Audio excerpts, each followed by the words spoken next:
You will remember Victoria Rose, a consultant plastic surgeon who usually works for Guy's and St Thomas's and Chelsea and Westminster hospitals in London, but who has, or last time we spoke to her, was keen and struggling to get back to Gaza, where well, I'll let her tell you because Victoria Rose joins me on the line now. You've just arrived, I think, in Khan Younis in the south of Gaza, Victoria. What have you found compared to the last time you were there?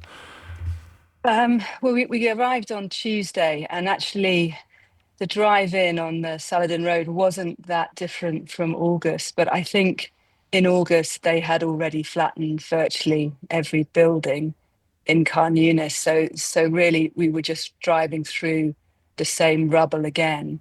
But what is really noticeable is the number of people. So where we are is very near Al Mawasi, which is the humanitarian zone. And in August, that was absolutely rammed and you could not move. And now it's probably 50% occupied. And what happened during the last ceasefire is that everybody went back to the north to try and see what was left of their homes, which is worrying, really, because the offensive has started in the north today. So there's a huge number more targets than there were before the last ceasefire. But probably the biggest issue now is the state of the population. They haven't had any food for 75 days, and it's visible. The children are really cachectic. My colleague is worried about the hair of his 2-year-old daughter falling out. They really are not in good condition. And what sort of cases are you working on in the hospital itself? What sort of injuries and conditions are we dealing with? So I started today with 3 children who've been burnt in bomb blasts, and then we've had an adult who has over 50% burns from another bomb blast, lots of shrapnel injuries. A young girl who's got an open pelvic fracture. She was hit by a car as she was running away from a blast. And she's got quite a devastating injury to her right lower leg, which one of my colleagues has had to repair the major artery to her leg. And we've just been trying to reconstruct the skin over the top of it. So it's been quite a packed morning already. We're getting through a huge number of cases. The staff are really pleased that we're here. It's the same team that we worked with in August, so lots of smiles when we turned up yesterday, and we're really cracking through it. But there's a lot to do. Could you briefly contrast the working conditions there with the working conditions you're used to at home? Sorry, there's a bit of gunfire in the background now. Well, yes, I don't have gunfire and bombs going off in London. But I mean, mainly it's lack of supplies. I mean, we did a burn on a 6 month old this morning, and in the UK, we would have dressed that burn with a very specialist dressing called BioBrain, which means that you can basically leave it on and it heals the burn. And then once the burn is healed, it falls off by itself. So you don't have to put the child through multiple dressing changes. Mm. We don't have any of that here. So we're down to, basic gauze and bandaging, which means I'm going to have to change that child's dressing every other day until it heals. So it's that type of problem that we've got. We really have run out, or we've run out of blades. I managed to buy 2 boxes. This is blades for knives for our scalpels. They told me that they'd run out, so I bought 2 boxes. So we've got 200 now. But looking at, we're here for 3 to 4 weeks, so I think we're going to get through all of those and need some more. How hard was it to get in this time, in terms of the paperwork and the dealing? Relatively easy. So we submitted the same paperwork as last time, and it seemed to work okay. The difference this time is they've closed the Kerem Shalom crossing, so we had to drive to Kisifim, which is sort of halfway down Gaza on the Israeli side, and that's not really a proper crossing. It's an emergency crossing that they've opened. And so there was quite a wait there for the UN vehicles to get into the compound on the Israeli side. We were transferred in 7 armored vehicles, and we had a bit of a wait there. But the biggest thing that's noticeable is the number of people that are allowed in. We were, I think, 44, and only 7 of us got granted permission to travel. So it's very small numbers. And speaking to the UN and the WHO, it's about 50% of everyone that applies that's getting in at the moment.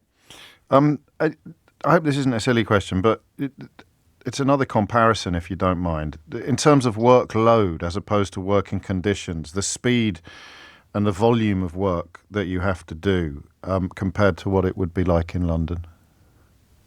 Well, it's a totally different setup because we don't anaesthetize the patients in the same way. A lot of what we're doing is done under sort of ketamine and sedation. So a lot of the turnaround time, our anaesthetists are very, precision driven in the UK, and the patients are put to sleep in an anteroom to the main operating theatre, and they're often intubated or some form of airway is put in, and then they're given an intravenous anesthetic or an inhalation anesthetic, and then they're taken into the operating room and their vital signs are monitored. We attach them to various monitors to make sure that we know how deep they are under anesthetic. We're monitoring their blood pressure, their heart rate, all of that. Most of them will be catheterized. They'll have an art line in. None of that happens here. They're sedated. Very occasionally, an airway will be put in if we're doing something that might take a long time. So the turnaround is huge. There's not much monitoring of the patients while they're under sedation. There's the rudimentary sort of blood pressure and heart rate, but that would be it. A lot of the time, we don't have an anaesthetist. We have an anaesthetic nurse specialist. So we're able to put more people to sleep. So more theatres are running. So it's a very different setup, and everybody seems to sort of have a similar role. So all of my theatre staff will assist me and help put dressings on, clean wounds. They'll do a bit of stitching. I sort of tell them what to do, and they'll crack on, which means that we move at a much faster pace. You were very sanguine a moment ago about the gunfire in the background, but for people who haven't heard you on this board talking to me before, why do you do it? It sounds really bizarre, but it's quite addictive when you come here and you see what a huge difference you can make just by turning up and standing with your medical colleagues. But the other thing really for me is there is no plastic surgery in Gaza at the moment. There are no trained Gazan plastic surgeons left here. So there's nobody that's really capable of treating the injuries that they're seeing. And I think, as I explained to you last time, all these types of injuries are very much bread and butter plastics trauma. So, again, people have been waiting for us to come in. And this time I've come in with 2 other plastic surgeons. So we've a huge workload that's built up because people know that we're here. And I think it's very difficult when you know that you've got these skills and you can make a difference to sit at home and do nothing and watch it or not watch it on the news. It's hard not to get involved. Okay. Some people don't find it that hard not to get involved. So thank you for what you're doing. And final question: what happens to your patients if you're not there? Well, a lot of them are sort of just looked after from a basic medical point of view. So their wounds are dressed, kept as clean as they can, and it's a sort of a hope situation that they'll make some recovery, or if not, they'll go for amputations. And that's really what happens. A lot of the burns, that don't heal, will end up with really deforming contractures that will need surgery later in life. It's if they survive, it's great. If they don't, it pushes the problem further into the future, really. Victoria Rose, thank you. As always happens when you come on this programme, some of your former patients in London are getting in touch to tell me how wonderful you are. But I think thanks, John.